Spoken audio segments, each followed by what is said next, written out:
미디어유스 김찬영 기자, 대통령실은 9일 MBC의 대통령 전용기 탑승을 허용하지 않겠다는 내용을 일방적으로 통보했다.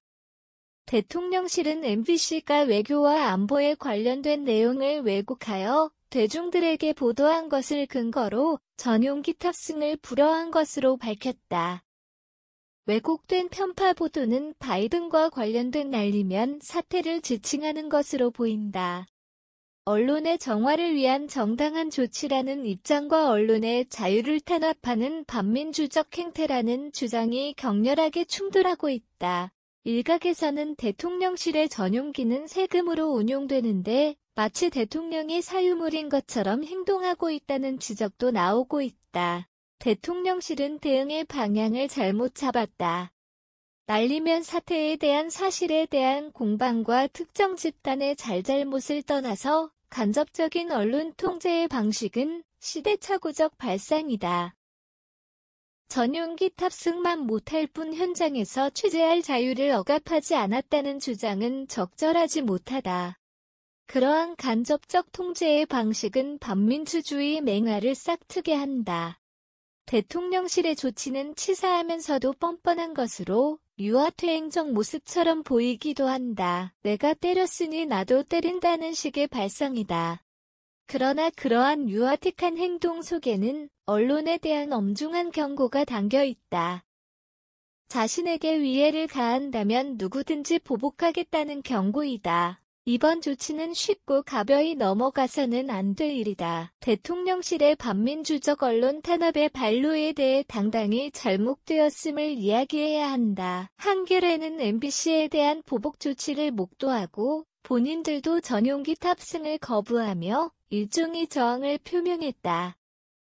이것은 단순한 반항이 아니다.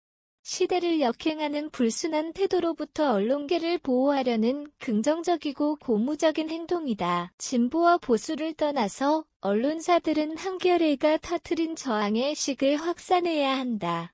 이번 일이 얼렁뚱땅 넘어간다면 복수의 칼날의 다음 대상은 본인들이 될지도 모를 일이다. 윤 대통령은 1년도 되지 않는 대통령 임기 동안의 폭발적인 구설수가 오르내리고 있다. 윤 대통령의 지지율이 그것을 방증하고 있다. 보수를 자처한다면 윤 대통령을 보호하기만 해서는 안 된다. 윤 대통령은 갈피를 잡지 못하고 있다. 윤 대통령에게 이정표를 제시해야 한다. 비단 윤 대통령에게만 책임만이 아니다. 국민의힘도 각성해야 한다. 정치적 싸움은 진절머리가 나는 일이다. 현재 국민의 갈증은 민생 안정이다. 이념적 갈등으로는 국민들의 목을 축일 수가 없다. 이번 불허 조치에 대한 부정적 반응에 대해서 윤 대통령은 면밀히 살펴보아야 한다. 답은 명예권 하악에 놓여 있다. 그러나 만약 대통령실의 입장을 굽히지 않고 끝내 언론사의 책임을 돌리는 것으로 상황이 종결된다면 윤 대통령은 정권을 다시 진보 세력에게 헌납하게 될 가능성이 높다. 이것은 단순히 진보와 보수 누가 정권을 잡아야 하는가에 대한 이야기가 아니다. 다만 본인에 의해서 다음 대선에 정권 교체가 이루어진다면 이번 정권의 실패라고 봐야 할 것이다.